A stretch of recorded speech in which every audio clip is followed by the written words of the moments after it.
اس گلستان سے جی نہ لگائیں، یہ گلستان ہے ہی نہیں، یہ تو خارستان ہے۔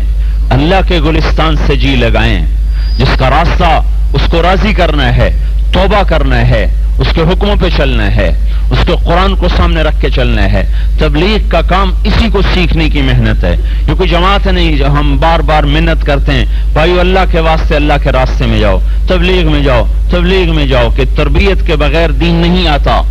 ہمارے پاس کچھ جزوی دین موجود ہے، کچھ عبادات ہیں، کچھ اعمال ہیں، لیکن میرا اللہ جو مجھ سے چاہتا ہے وہ سب کچھ میں کروں، جو نہیں چاہتا وہ سب کچھ میں چھوڑ دوں، ایسا اسلام اس وقت نظر کوئی نہیں آتا۔ اس کو سیکھنے کے لیے نکلنا بہت ضروری ہے۔ اللہ کے اوامر سدا ہیں، موت تک ہیں۔ جمعۃ الوداع اس لیے اہم ضرور ہے کہ یہ رمضان کا آخری جمعہ ہے، اور آئندہ کس کے نصیب میں ہے یہ اللہ کو پتہ ہے، کس نے آگے چلے جانا ہے، کس نے دوبارہ دیکھنا ہے۔ اس لحاظ سے تو اس کی اہمیت ضرور ہے، لیکن فرض ہونے کے لحاظ سے اس میں اور فجر کی نماز میں کوئی فرق کوئی نہیں۔ فرضیت میں جمعۃ الوداع ہو، رمضان کا پہلا جمعہ ہو، درمیانی ہو، آخری ہو، یا شوال کا جمعہ ہو، ذوالحج کا جمعہ ہو، محرم و صفر کا جمعہ ہو، کسی 12 مہینے کا، جنوری، فروری، مارچ، اپریل، مئی، جون، جولائی، اگست، محرم، صفر، ربیع الاول، ربیع الثانی، جمادی الاولی، جمادی الثانی، کوئی مہینہ ہو جمعہ سب برابر ہے، کوئی مہینہ ہو نماز سب برابر ہے۔ لیکن یہ کتنا بڑا ستم ہے کہ اس جمعے کے لیے تو صفیں بچھانی پڑتی ہیں، اور نماز کے لیے مسجد خالی منتظر ہوتی ہے کہ گلستان والے کہاں چلے گئے۔ صرف جمعہ ہی اپنے اوپر فرض سمجھا ہوا تھا، باقی نمازیں کس سے معاف کروائی ہیں؟ ام لکم کتاب فیہ تدرسون، کوئی آپ کے پاس کتاب آئی ہے جس میں اللہ نے کہا ہو کہ جمعہ پڑھ لیا کرو باقی معاف ہے؟ ام لکم کتاب، اللہ خود قرآن میں کہہ رہا ہے ام لکم کتاب فیہ تدرسون، کوئی تمہارے پاس کوئی نئی کتاب آئی ہے جس میں میری طرف سے کوئی تخفیف آ گئی ہو؟ جس رب نے روزے فرض کیے، نماز فرض کی، حج فرض کیا، زکوٰۃ فرض کی، جمعہ فرض کیا، سارے احکام فرض کیے، اسی نے سارے سال کی نمازوں کو بھی فرض کیا ہے۔ تو میرے بھائیوں، رمضان کے ساتھ نماز کی خصوصیت کوئی نہیں، اور جمعۃ الوداع کے ساتھ نماز کی خصوصیت کوئی نہیں ہے۔ نماز اللہ کا فرض ہے جو سارا سال ہر مرد عورت پر ہے، یہ وہ فریضہ ہے جو قیامت کے دن سب سے پہلے پوچھا جائے گا۔ پہلا حساب ہی نماز کا ہے، اگر نماز میں فیل ہو گیا تو باقی کوئی نیکی قبول نہیں ہوگی۔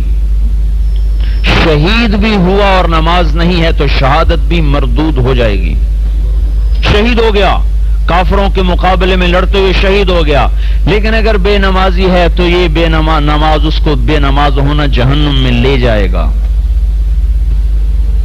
ہاں، اس کی سزا بھگت کے جنت میں چلا جائے گا، لیکن نماز کے چھوڑنے پر اس کا شہید ہونا بھی اس کو جنت میں نہیں لے جا سکتا۔ یہ اتنا زبردست فریضہ ہے۔ اللہ کے واسطے بھائیو، اس ماتھے کو اللہ کے سامنے جھکانے کی عادت ڈال لیں، نہیں تو یہ مخلوق کے سامنے ذلیل ہو جائے گا۔ اس ہاتھ کو اس کے سامنے پھیلانے کی عادت ڈال لیں، ورنہ یہ ٹکے ٹکے کے آدمی کے سامنے پھیلے گا۔ اس کے سامنے پھیلانا سیکھیں جس سے مانگنا عزت ہے، جس کے غیر سے مانگنا ذلت ہے، جس کے سامنے سر مٹی میں رکھنا عزت ہے، اور اس کے علاوہ سر جھکانا ذلت ہے۔ اس رب کے احسان کو سامنے رکھ کر، اس رب کی نعمتوں کو سامنے رکھ کر، اگر تم ہفتے میں ایک دفعہ روٹی کھاتے ہو تو پھر ہفتے میں ایک نماز جمعے کی کافی ہے۔ ہواؤں کے بھی ٹنوں کے ٹن ہمارے اندر جائیں، خون کی گردش ٹنوں کی ٹن ہمارے اندر چلے، دل کی دھڑکن، دل کے کارخانے چلے، پھیپھڑے کے کارخانے چلے، اور جسم میں نہروں کے جال چلے، دماغ کی برقی رویں دوڑیں، برقی نظام چلے، کان کے ٹیلی فون چلے، آنکھوں کے برقی بلب جلے، دماغ کی حرکت، ہاتھ کی حرکت، پاؤں کی حرکت، غلاظت کے نکلنے کا نظام چلا، نعمتوں کے اندر جانے کا نظام چلا، گرمی سردی کے نظام چلے، 24 گھنٹے ہر وقت، ہر آن، ہر گھڑی جب وہ نعمتوں کے دریا بہا رہا ہے، اس کے مطابق تو ہمیں مسجد سے نکلنا ہی نہیں چاہیے تھا۔ یہ اس کا احسان ہے کہ اچھا 5 وقت تو آ جاؤ، باقی اپنے کام کر لو۔ اتنا بھی نہ کریں تو پھر کہیں ڈوب کے مر جائیں۔